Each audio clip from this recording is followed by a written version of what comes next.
Il y a des textes bibliques qui sont inépuisables. Des textes qu'on peut lire, qu'on peut relire sans cesse et y découvrir de nouveaux trésors, de nouvelles richesses.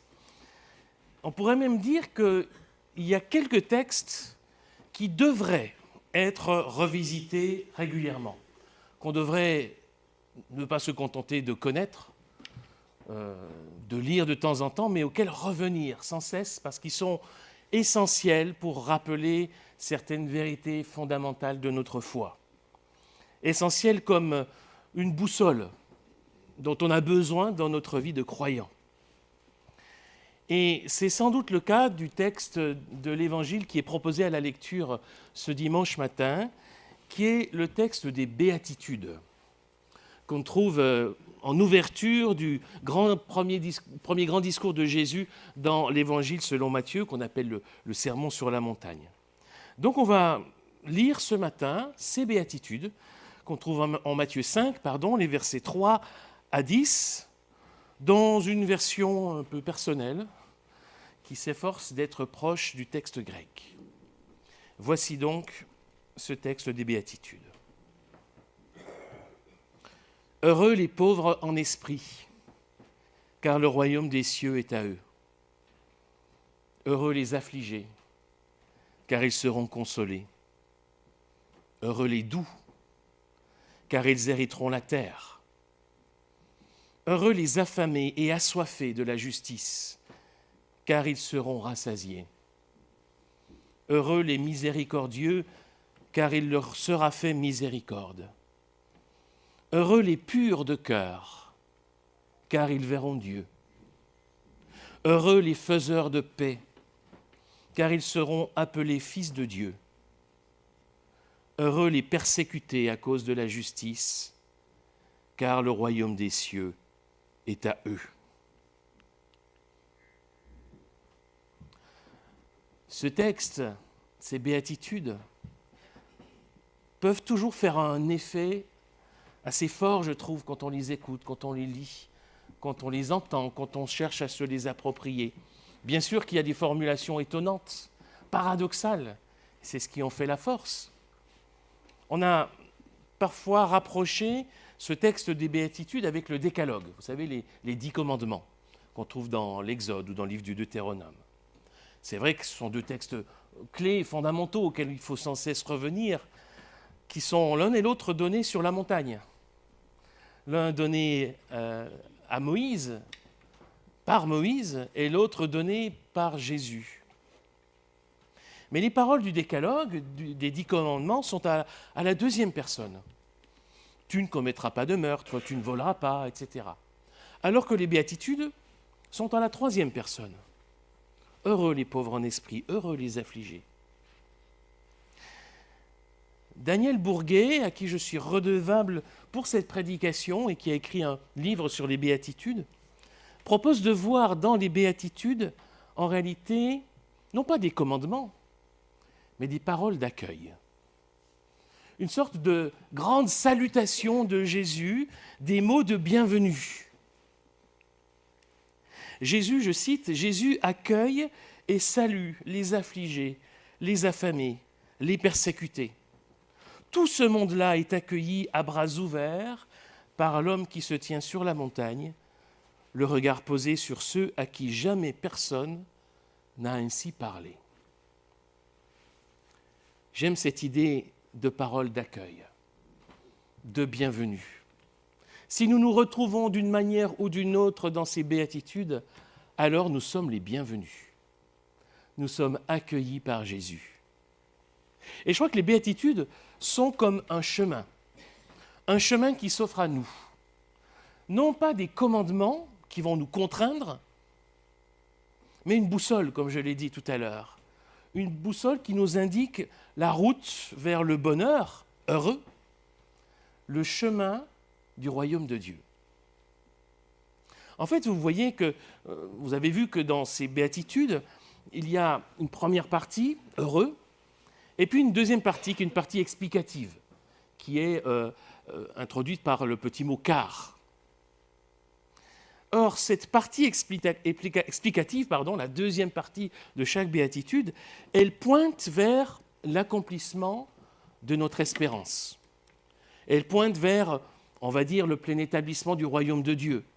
C'est ce que nous attendons, c'est ce que nous espérons, qui doit venir encore. Mais les béatitudes elles-mêmes, elles n'ont pas de verbe. C'est pour ça que j'ai insisté dans la traduction que j'ai proposée. C'est « heureux les pauvres en esprit, heureux les affligés ». Est-ce qu'il faut comprendre « heureux êtes-vous les pauvres en esprit, les affligés » ou « heureux serez-vous » ? Ben, peut-être un peu les deux. Et c'est ce qui permet le fait de ne pas mettre de verbe explicitement dans ces formules. Parce que, un peu des deux, parce que le bonheur dont il est question finalement dans ce texte, le bonheur n'est pas un état. Le bonheur est un chemin. Et sur un chemin, eh bien, on a déjà parcouru une partie du chemin et puis il reste encore une partie à parcourir. Si on passe par l'araméen, ce qu'a fait un auteur qui s'appelle André Chouraki, qui a fait une version assez originale de l'ensemble de la Bible, y compris du Nouveau Testament, il traduit ce « heureux » ici par « en marche ». C'est quoi le rapport? C'est un peu bizarre. Ben, il passe par l'araméen. Vous savez, l'araméen, c'est la langue que Jésus parlait au quotidien. Il parlait l'araméen dans cette région-là au 1er siècle. Et les béatitudes qu'on trouve en grec, parce que le Nouveau Testament est écrit en grec, sont en fait une traduction de ce que Jésus a dit en premier lieu en araméen. Et si on passe par l'araméen, eh bien on se rend compte que le mot qui est utilisé, et qui est inspiré d'un terme hébreu qu'on trouve, parce qu'il y a des béatitudes dans l'Ancien Testament écrites en hébreu, on trouve qu'en réalité ce mot-là trouve une racine qui évoque le fait d'avancer, de marcher justement.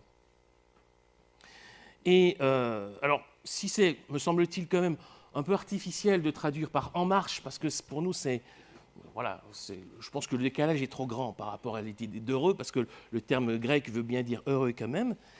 En revanche, c'est intéressant d'avoir ça en tête, pour se souvenir pour comprendre que le bonheur, d'une manière générale, et le bonheur dont nous parlent les béatitudes ici, eh bien, n'est pas un état de joie béate, c'est comme ça, c'est pas ça le bonheur.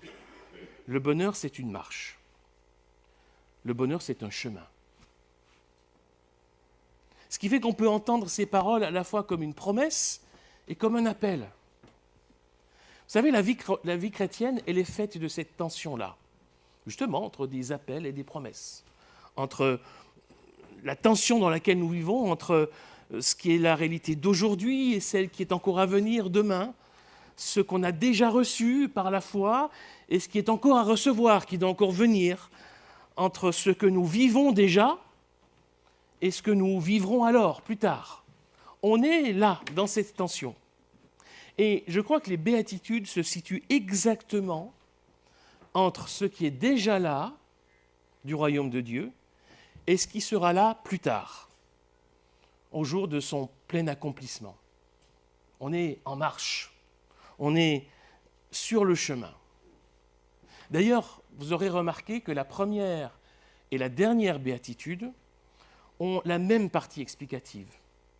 Car le royaume des cieux est à eux. Là, il y a le verbe. Et le verbe est au présent. Ce n'est pas le royaume des cieux sera pour eux plus tard. Non, le royaume des cieux est à eux. C'est déjà une réalité. Par la foi, dans la communion avec Dieu, même si on est sur un chemin et qu'on attend encore le plein héritage, on attend encore la pleine consolation, on attend encore la plénitude de la présence de Dieu qui est encore à venir. Nous sommes aujourd'hui, par la foi, accueillis dans la maison de Dieu, accueillis dans son royaume, accueillis dans sa présence, mais nous savons que nous attendons plus encore et que plus nous est promis.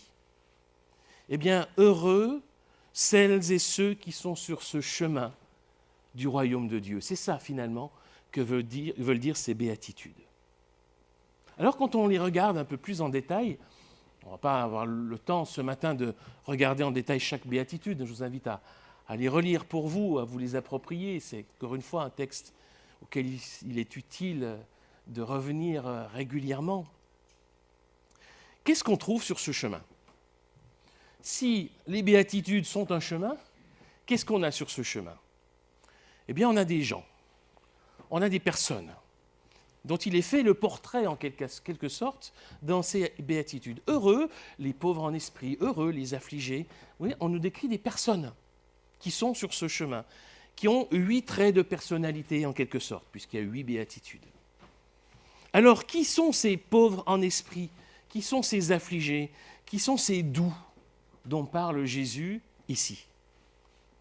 On a souvent vu, et je crois avec raison, derrière ces différents traits de caractère ou de personnalité, un portrait indirect de Jésus lui-même. Je pense qu'on a raison de le faire. Parce que dans le portrait de ces personnes décrites sur ce chemin des béatitudes, on retrouve en tout point les traits du Christ. L'humilité, la douceur, la sensibilité, les pleurs, la miséricorde, la soif de justice, la persécution injuste. C'est Jésus. C'est ce qu'il a vécu. C'est ce que nous disent les évangiles à propos de Jésus. Et Daniel Bourguet dit « Les béatitudes correspondent tellement à ce qu'a pu vivre le Christ, elles rendent tellement bien compte de ce que Jésus a vécu jusqu'au plus profond de lui-même et jusqu'à l'extrême, qu'elles sont en fin de compte la description du Christ. » Oui, les béatitudes décrivent le Christ. Et vous savez, ça on peut même le dire des parties explicatives des béatitudes. Parce que le royaume des cieux, il est bien à lui, il est bien à Jésus, car il est lui le roi de ce royaume. Ces larmes, elles ont été séchées parce que aux larmes de la mort ont succédé la joie de la résurrection. Il a vaincu la mort. La terre lui appartient, bien sûr. Il est Seigneur. Il n'est pas seulement appelé Fils de Dieu, il est de toute éternité le Fils. Vous voyez, toutes ces béatitudes, dans toutes leurs parties, nous décrivent le Christ. Mais, vous me direz, et vous aurez raison, les béatitudes parlent des pauvres en esprit, des affligés, des persécutés. C'est un pluriel. Et donc, on va, même si derrière tout ça, il y a quelque chose qui nous est une description de Jésus, on va plus loin. Les béatitudes veulent aller plus loin, au-delà de la personne de Jésus. Et elles parlent aussi de nous, des disciples de Jésus, ce que nous sommes appelés à être si nous choisissons de vivre à la suite du Christ. Ce qui veut dire que, en réalité, face aux béatitudes, on se demandera moins qu'est-ce que je dois faire que qui dois-je être. Il s'agit d'être disciple de Jésus, pas de faire le disciple. Si on traduit vraiment comme le texte grec l'exprime, on ne dit pas « heureux ceux qui font ceci ou qui font cela ». C'est heureux ceux qui sont pauvres en esprit, ceux qui sont affligés, ceux qui sont doux, ceux qui sont miséricordes, ce que vous êtes. Être disciple de Jésus, c'est être avant de faire. On ne va pas faire les choses pour devenir disciple. Non, on est disciple du Christ à la suite de Jésus. Et alors, il en découle une façon d'être, donc de faire aussi. C'est l'être avant le faire. Et donc on peut, pour nous qui sommes disciples de Jésus, voir dans les béatitudes une sorte d'idéal, en quelque sorte, vers lequel tendre.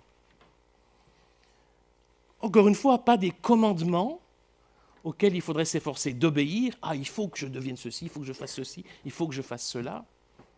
Mais plutôt la description d'un chemin de transformation à l'image du Christ.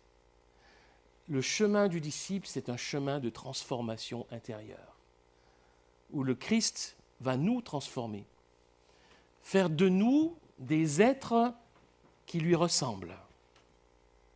Plus on se rapproche du Christ, dans une relation spirituelle, personnelle, intime et communautaire, plus on se rapproche du Christ, plus il nous transforme. Et en décrivant les disciples, ces disciples comme des affligés, des affamés, ou des persécutés, Jésus veut être réaliste, veut être honnête, il n'est pas là pour vendre du rêve. Non, les Béatitudes disent aussi que ce n'est pas toujours facile d'être disciple de Jésus. Mais il dit aussi que rien de tout cela n'empêche d'être heureux. On peut être heureux en étant affligé, affamé, persécuté. Heureux parce qu'en marche, en chemin vers le royaume de Dieu. En décrivant les disciples comme des doux, des miséricordieux, des faiseurs de paix, Jésus les invite, nous invite à être concrètement des signes du royaume de Dieu, parce que ça, c'est des signes du royaume de Dieu, en incarnant dans leur façon d'être, leur façon de vivre, la bonne nouvelle de ce royaume, en étant doux, miséricordieux, faiseurs de paix, nous posons des signes du royaume de Dieu. En disant à ses disciples que le royaume des cieux est à eux, et qu'à ce titre, ils seront consolés, ils seront rassasiés, ils hériteront la terre et ils verront Dieu, Jésus alimente leur espérance. Les béatitudes, c'est aussi un texte d'espérance pour nous. Et dans un monde aujourd'hui marqué par tant d'incertitudes, de violence, de haine, d'injustice, d'oppression, nous avons vraiment besoin des béatitudes. Parce qu'elles nous donnent un chemin d'espérance. Mais ce n'est pas tout. C'est pas tout. Parce que si on lit les 2 versets du début de ce chapitre, qu'on n'a pas lu, on va le lire maintenant, qui sont l'introduction au sermon sur la montagne, et donc d'abord aux béatitudes, il est dit, Matthieu 5, versets 1 à 2, « Quand Jésus vit les foules, il monta sur une montagne et s'assit. Ses disciples vinrent auprès de lui, il prit la parole et leur donna cet enseignement. » Ça peut paraître anodin comme ça. Mais cette petite introduction, elle nous dit un certain nombre de choses importantes.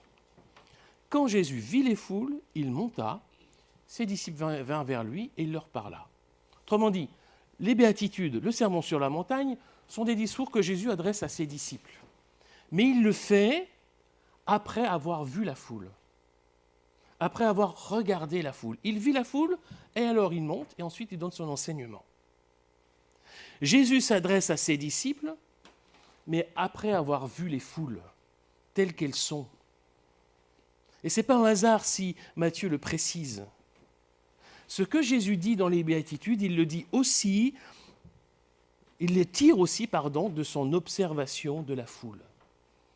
Et on sait dans les évangiles qu'il y avait des foules nombreuses, des gens curieux, en attente, en besoin, qui venaient voir Jésus, qui venaient écouter son enseignement, qui voulaient recevoir de lui une bénédiction, voire une délivrance ou une guérison. Eh bien, Jésus a toujours eu le regard sur ces foules, sur ces gens qui venaient à lui. Et c'est en regardant ces foules, en ayant regardé ces foules, que Jésus prononce ses béatitudes devant ses disciples. Lorsqu'on dit les béatitudes aujourd'hui, on ne devrait pas tellement les dire en regardant Dieu, mais peut-être en regardant le monde, comme Jésus a regardé les foules. Je recite Daniel Bourguet, « J'écoute le Christ dire les béatitudes et me dire à travers elles comment il voit le monde. J'apprends alors que dans les foules, il voit des pauvres en esprit, des affamés de justice, des cœurs purs, et mon regard se porte sur ceux qu'il désigne, je les cherche dans la foule. Alors les béatitudes transfigurent mon cœur ainsi que mon regard. » Ce que sous-entend cette précision du début du chapitre et la façon dont les béatitudes sont dites, c'est que, bien sûr, dans la foule du monde, en regardant autour de nous, on le voit, on le sait, il y a des pauvres, il y a des affligés, il y a des assoiffés de justice, il y a des persécutés injustement. On en a tant d'exemples autour de nous, dans le monde, aux proches comme au loin. Et Jésus les voit. Il voit ces gens-là. Et il veut les accueillir pour leur dire, vous êtes heureux si vous venez sur ce chemin du royaume de Dieu. Vous avez votre place. Vous êtes les bienvenus. Et nous sommes appelés à avoir le même regard de compassion que Jésus avait lorsqu'il voyait les foules venir à lui. Plusieurs textes de l'Évangile nous disent que Jésus était ému au plus profond de lui-même. Littéralement, c'est jusque dans ses entrailles. Il était ému par ce qu'il voyait dans les foules, des pauvres, des affligés, des assoiffés de justice, des persécutés injustement. Mais ce que nous ne devons pas oublier, c'est que les béatitudes laissent entendre aussi que dans la foule du monde, certes il y a ces pauvres, ces affligés, ces persécutés injustement, mais il y a aussi des doux, il y a aussi des miséricordieux, il y a aussi des purs de cœur, il y a aussi des faiseurs de paix. Ils sont aussi dans la foule du monde. Alors on ne les voit pas toujours. Il faut dire qu'ils sont rarement mis en avant aujourd'hui dans notre monde. Ce n'est pas ceux-là qu'on entend, ce n'est pas ceux-là qu'on voit. Jésus, lui, les voit et nous invite à les voir. Et il ne faudrait surtout pas croire, surtout pas prétendre que ces doux, ces miséricordieux, ces purs de cœur, ces faiseurs de paix seraient seulement dans les églises, seulement parmi les chrétiens. C'est loin, très loin d'être le cas. Par les béatitudes, Jésus nous invite aussi à chercher, à discerner les germes de son royaume qui sont présents dans le monde. Voilà pourquoi il est important de revenir sans cesse à un texte comme celui-là. Les béatitudes nous invitent à un regard sans cesse renouvelé sur Jésus, sur nous-mêmes en tant que disciples, sur la foule du monde qui nous entoure et dans lequel nous vivons. C'est pour cela qu'il est essentiel, qu'il est important d'y revenir souvent. Les béatitudes, elles interrogent notre regard sur Jésus, notre Maître. Souvenons-nous que le fait de contempler son exemple parfait, ça demeure la principale source d'inspiration pour le croyant. Il est notre modèle. Les béatitudes, elles interrogent notre regard sur nous-mêmes en tant que disciples de Jésus. Elles nous disent que nous avons un chemin et que sur ce chemin, il y a encore pas mal de distance à parcourir. Et en même temps, elles nous disent, elles nous montrent que nous sommes déjà en chemin. Un appel et une promesse. Et puis les béatitudes, elles interrogent notre regard sur la foule du monde, le monde qui nous entoure, dans lequel nous vivons, et elles nous invitent à avoir le même regard que Jésus, un regard compatissant et clairvoyant, pour être signe du royaume de Dieu auprès de notre prochain qui souffre, et pour être aussi ceux qui discernent les germes de son royaume que Dieu sème déjà dans le monde. Alors mes amis, heureux sommes-nous de pouvoir, grâce à ce regard renouvelé, apprendre à contempler les réalités si diverses et si riches du royaume de Dieu. Oui, heureux sommes-nous. Amen.